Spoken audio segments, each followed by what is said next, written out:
రవి గారు welcome sir. Hello sir, 5 రాష్ట్రాల ఎన్నికలు చాలా ఆసక్తి రేకెత్తిస్తున్నాయి. ముఖ్యంగా చూసినట్టయితే కేరళ, తమిళనాడు సౌత్ నుంచి ఎక్కువ ఆసక్తి రేపుతుంటే, అటు రేపు 27వ తారీఖు మళ్ళీ విడత ఎన్నికలు జరుపుకోబోతున్న బెంగాల్ ముఖ్యంగా చర్చనీయాంశం అవుతుంది. ఏంటి సార్, ఓవరాల్గా ఏమంటారు? వీటి మీద ఎగ్జిట్ పోల్స్ అయ్యాయి, కానీ Bengal last and final phase అయ్యే వరకు, ఆ దశ అయిపోయే వరకు విడుదల చేయకూడదు. అందువల్ల లేకపోతే వాటిని కొంతవరకు చేశారు, ఎగ్జిట్ పోల్స్ చేశారు, సర్వేలు చేశారు. ఈ రాష్ట్రాల్లో అస్సాము, పుదుచ్చేరి కూడా మనం కలుపుకోవచ్చు, అక్కడ కూడా ఎన్నికలు జరిగాయి. వీటన్నిటిలో ఎక్కువ భాగం ఇప్పుడు ఉన్న వాళ్ళే తిరిగి వస్తారు, యాంటీ ఇన్కంబెన్సీ అంతగా లేదని పెద్ద ప్రచారం, సాధారణమైన అంచనా ఉంది. ఇప్పటికి కూడా అటువంటిదే ఉంది. కానీ మీరు అడిగినట్టుగా రాజకీయ ప్రాధాన్యతలు ఇక్కడ పనిచేస్తున్నాయి. కేరళలో ఉదాహరణకు సిపిఎం, ఎల్డిఎఫ్ అక్కడ ప్రభుత్వం ఉంది. పినరాయి విజయన్ మూడోసారి వస్తారా? రెండోసారి రావడమే జరగలేదు 50 ఏళ్లలో, కానీ పినరాయి విజయన్ రెండోసారి వచ్చారు. మూడోసారి కూడా వస్తారా? లేకపోతే యూడిఎఫ్ వస్తుందా? బీజేపీ కూడా పోటీ చేసింది కాబట్టి ఏమవుతుంది? సో కమ్యూనిస్టులకు సంబంధించినంత వరకు కేరళ ఎన్నిక అనేది ఒకటి చాలా ముఖ్యమైనది. డిఎంకే దేశంలో ఒక 1967లో, అంటే దాదాపు 60 ఏళ్ల కిందట మొదటి ప్రాంతీయ పార్టీ అధికారంలోకి వచ్చిన రాష్ట్రం అది. అప్పటి నుంచి ఇప్పటివరకు ఏదో ఒక విధంగా అన్నా డిఎంకే ఇవే గెలుస్తూ వస్తున్నాయి. ఇప్పుడు ఏం జరుగుతుంది అని, పశ్చిమ బెంగాల్ అది కూడా 32 ఏళ్ల పాటు వామపక్షాలు పాలించాక మమతా బెనర్జీ 3 సార్లు గెలిచారు, 4వసారి ఏమవుతుంది?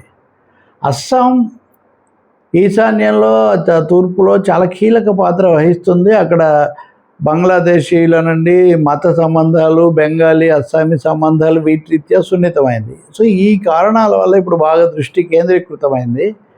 కానీ నిన్ననే నాతో ఒక ప్రముఖుడు అంటున్నారు, ఏమని అంటే, అసలు ఏమి ఎన్నికలు సార్ పెట్టి ఈ స్పెషల్ ఇంటెన్సివ్ రివిజన్ సమగ్ర ప్రత్యేక పరిశీలన పెట్టి లక్షల ఓట్లు తీసేసి సుప్రీంకోర్టు దాకా వెళ్ళి ఇదంతా జరిగిన తర్వాత అసలు ఎవరు ఓట్లు వేస్తున్నారు, ఏం జరుగుతుందో కూడా తెలియదు. దీని ఫలితాన్ని కూడా వాస్తవికంగా ఎలా ఊహిస్తామని వాళ్ళు అంటున్నారు. అంతకుముందు కూడా ఈవీఎంల సమస్య ఒకటి ఉంది, ఓట్ల తొలగింపు సమస్య ఉంది. అసలు ఈ నియోజకవర్గాలకు కేసులు పెట్టడానికి డీలిమిటేషన్ పునర్విభజన బిల్లు తెస్తే అది వెనక్కిపోయింది. కాబట్టి ఎన్నికల ప్రక్రియ అన్నది చాలా గజిబిజిగా, తికమక్కగా, అయోమయంగా మార్చబడింది. ఇప్పుడు ఏం జరుగుతుంది? చివరి దశ బెంగాల్ మినహాయిస్తే మిగిలినవన్నీ చూస్తే కనుక, తమిళనాడులో బాక్సింగ్, బెంగాల్లో ఫిక్సింగ్ అని బీజేపీ మమతా బెనర్జీకి లోపాయికారిగా అవగాహన ఉంది. ఎలా అయినా వాళ్ళు వామపక్షాలు రాకుండా ఆమె రావాలని కోరుకుంటారని చాలామంది అనుకున్నారు. కానీ అమిత్ షా హోంమంత్రి, ప్రధానమంత్రి బెంగాల్ వెళ్ళి చాలా తీవ్ర స్థాయిలో ప్రచారం చేశారు. ఓట్లను కూడా తొలగించారు భారీ ఎత్తున. కొన్ని ఏమో లాజికల్ డిస్క్రపెన్సీస్ అనే ఒక పేరుతో అనేక లక్షల ఓట్లు పక్కన పెట్టారు. ఇప్పుడు తాజాగా చూస్తే అన్నింటినీ మించి ప్రమోద్, బెంగాల్లో 90% పైన ఓటింగ్, తమిళనాడులో 85% దాకా ఓటింగ్. అంటే చాలా అసాధారణమైన ఓటింగ్లు ఇన్ని తికమకల తర్వాత. కొంతమంది అంటున్నారు కదా, కొంతమంది సర్వే వాళ్ళతో నేను మాట్లాడితే, అవునండి 95% అంటున్నారు, కానీ ఇది ఒరిజినల్లో కాదు, తీసేసిన వాటిని వాళ్ళు లెక్కలోకి పెట్టుకోవట్లేదు. మొత్తం ఓట్లలో అంటున్నారు, కానీ వాళ్ళలో చాలామందికి ఇప్పుడు ఓట్లే లేవు, వాళ్ళు ఓటు వేయలేకపోయారు. కాబట్టి ఫలితం వాళ్ళు ఊహిస్తున్నట్టుగా రాదు అని అంటారు. తమిళనాడులో చూస్తే విజయ్, ఆయన టీవీకే పార్టీ ఎంట్రీ, దాని ప్రభావం ఎలా ఉంటుంది అన్నది. సో ఇప్పుడు మొత్తం మీద చూస్తే కనుక కేరళలో యూడిఎఫ్, ఎల్డిఎఫ్ మూడోసారి వస్తుందని చెప్పేవాళ్ళు ఉన్నారు. కాదు, స్వల్ప ఆధిక్యతతో అయినా యూడిఎఫ్ రావచ్చు అని కొన్ని సర్వేలు చెప్తున్నాయి. తమిళనాడులో మటుకు డిఎంకేకు స్పష్టమైన ఆధిక్యత ఉంది. కానీ దళపతి విజయ్ చీల్చుకుంటాడు. యువత ఓట్లు ఎక్కువగా చీల్చుకుంటే దాని ప్రభావం ముఖ్యంగా పట్టణ, నగర ప్రాంతాల్లో ఎలా పడుతుందన్నది ఇంకా మనం చూడాలి. కానీ మొగ్గు మటుకు విజయ్కే ఉంటుంది అని. అస్సాంలో హిమంత బిస్వా శర్మ, ఆయన ఏదో ఒక విధంగా విదేశీయుల చొరబాటు, మియాల్ అంటారు వీళ్ళను, బెంగాలీ ముస్లింలను కూడా మియా ఓటర్లని, ఆ మియాల వల్ల సమస్య వచ్చిందని వాళ్ళ మీద ఆయన ఫోకస్ పెట్టారు. అస్సాంలో అమలు జరపాల, మిగిలిన చోట్ల జరిపి. కాబట్టి అస్సాంలో గట్టెక్కొచ్చు ఆయన రెండోసారి అనుకుంటున్నారు. కానీ బెంగాల్ ఏమవుతుంది? బెంగాల్లో మమతా బెనర్జీ తిరిగి రావడానికి బీజేపీకి ఏం అభ్యంతరం ఉండదని, అదే సమయంలో ఇద్దరు ఒకరినొకరు అనుకుంటూ 1 against 1 అని ఈ క్రమంలో ఇద్దరిని పెంచుకొని ఇంక మళ్ళీ వామపక్షాలు తిరిగి రాకుండా చూడడం వాళ్ళ లక్ష్యం అని అందరూ భావిస్తూ వచ్చారు. అనేక స్కాములు, ఆరోపణలు వచ్చినా సుప్రీంకోర్టు కూడా అక్షింతలేసినా మమతా బెనర్జీ మీద ఏం జరగల. చాలామంది బీజేపీయేతర ముఖ్యమంత్రులను కేసుల్లో తిప్పడం, అరెస్టులు చేయడం జరిగింది. కానీ మమత అయితే కొనసాగారు. ఈ ఎన్నికలప్పుడు అదే పనిగా ఈ వేడి బాగా పెంచటం కూడా ఒక విధంగా మమతాకు మేలు చేస్తుంది అనే ఒక భావం ఉంది. ఇప్పుడు 90% ఓటింగు మమత అనుకూలమైన వాళ్ళు తృణమూలే రావాలి, బీజేపీ ఎట్టి పరిస్థితుల్లో రాకూడదని భావించేవాళ్ళు చేసి ఉంటారు అని ఒక అంచనా. మిగిలిన చోట్లలాగా కాకుండా బెంగాల్లో ముస్లిం ఓట్ల ప్రభావము సరిహద్దు జిల్లాల్లో చాలా ఎక్కువగా ఉంటుంది. బీజేపీ ఎన్నికల సంఘం వాటన్నిటిని కూడా చాలా వరకు తొలగించేసింది. ముస్లింలే కాదు, మతువా కమ్యూనిటీ అంటారు వాళ్ళు, ఒక విధంగా దళిత వర్గాలు, వాళ్ళ ఓట్లు కూడా తీసేశారు. అయినా ఇంత ఓటింగ్ జరిగింది.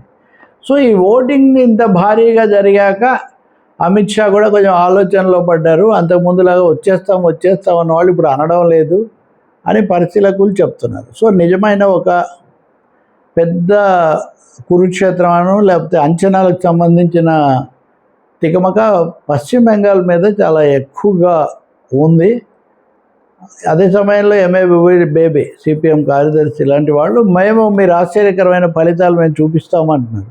నిజంగా వామపక్షాలు ఓట్లు చీలిస్తే అప్పుడు అది మళ్ళీ ఎవరికి ప్రభావం చూపిస్తుంది అనేది కూడా ఉంది. అందుకని బీజేపీకి తమిళనాడులో ఛాన్స్ లేదు, కేరళలో ఛాన్స్ లేదు, బెంగాల్లో అస్సాంలో నిలబెట్టుకోవచ్చు వాళ్ళు తక్కువ తేడాతో. బెంగాల్లో మాత్రం మమత 4వసారి కూడా గెలిస్తే అది పెద్ద సంచలనమే అవుతుంది. అది వీళ్ళే కావాలని గెలిపించారు అనేది వామపక్షాల ఆరోపణ. ఏం జరుగుతుందో మనం చివరి ఫలితం వచ్చిన తర్వాత చూడాలి. కానీ ఇంత భారీ ఎత్తున ఓట్ల తొలగింపు, భారీ ఓటింగ్ మటుకు అంచనాలను చాలా వరకు తలకిందులు చేసేట్టుగా ఉంది. నాతో కొంతమంది అంటారు, నిజంగా మన మీడియా ఈసారి వీటి ఎఫెక్ట్స్ వీటి గురించి చర్చించకపోవడం వల్ల ప్రజలకు పూర్తి నిజాలు తెలియలేదు, ఈ మామూలు జోస్యాలు మామూలు అంచనాలు ఇక్కడ పని చేయవు అని వాళ్ళు చెప్తున్నారు. మరి ఈ అంచనా ఎంతవరకు అవుతుంది? మనం వీటన్నిటి కోసం మే 4వ తారీఖు ఫలితాల కోసం చూడాలి. 27న బెంగాల్లో చివరి దఫా లేదా మలి దఫా ఓటింగ్ కూడా జరుగుతుంది. తమాషా కాదు, ఆశ్చర్యం ఏమంటే పోలింగ్ బూతుల దగ్గర భారీగా జనం, ఓటు లేని జనం, పోలీసులు చివరి నిమిషంలో కూడా వెళ్ళిపోయి మీకు ఓటు లేదని చెప్పడం, దీంతో ఒక విధమైన టెన్షన్ వాతావరణం, ఉద్రిక్తత చాలా వచ్చింది అక్కడ ప్రజల్లో.